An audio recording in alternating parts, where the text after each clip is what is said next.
tụi nó là chúng có sắp lỡ hết rồi. cái nhỏ thế này thì nó là vào Cái này phải xem nè, chứa tụi nó thế nè, cũng không có sắp lỡ nhặt trâu lo, cũng mà cho nên mình say ha, cũng không có sắp lỡ tụi nó, xinh xinh ha.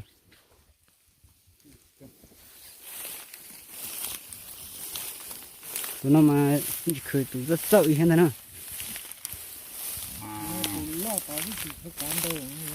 Ừ.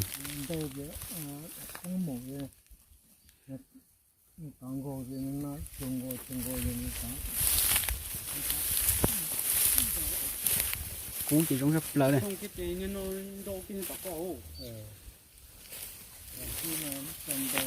Cũng chỉ đánh le thế nè, nhiệt trâu là cũng chuẩn được tôi ha. à Dùng cô rồi. À đây. Họ cho nó ha, nhất thì còn vấn đề ha. Ờ.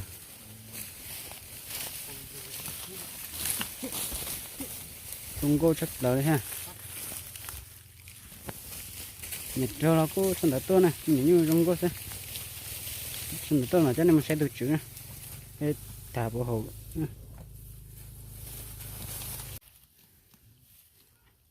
Hay sao cũng chỉ rong rắp lỡ đi thế là nhiều rồi.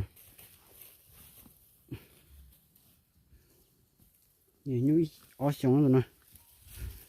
Cũng rong rắp lỡ đi ha. Chó mẹ chỗ này say à. Chỉ bao được chủ cho nó tươi chứ. Cũng rong rắp lỡ ha. Cũng mẹ ai cho ha.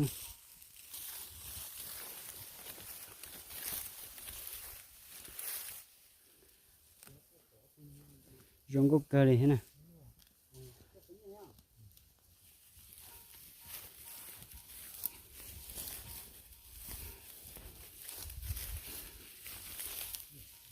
Thứ nói thứ chỉ chẳng thế nè. Thứ nói thứ đâu kia chỉ sắp lờ. Nó mình chỉ tơ nữa. Chỉ nó có cú mê rồi hết sẽ thấy nhung mê của tụi nó này. Chó mê nó say nè.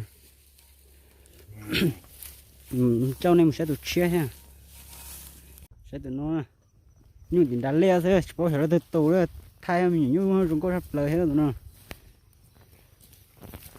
hay sao cú chỉ trong sắp lời tụi nó ít chọn tàu hết tụi nó, chúng có thể đè ha,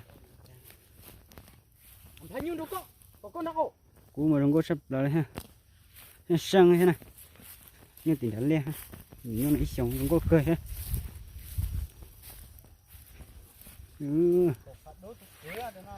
Dùng có sắp lỡ ha. Cú nè. Nhiệt trâu là của mà nó từ trước đó nè. Dùng có sắp lỡ đây. Ô bự kia nó rồi không nó. Dùng có cơ ha.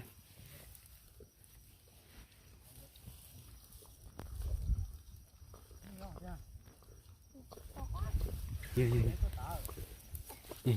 Chân cơ đây nè.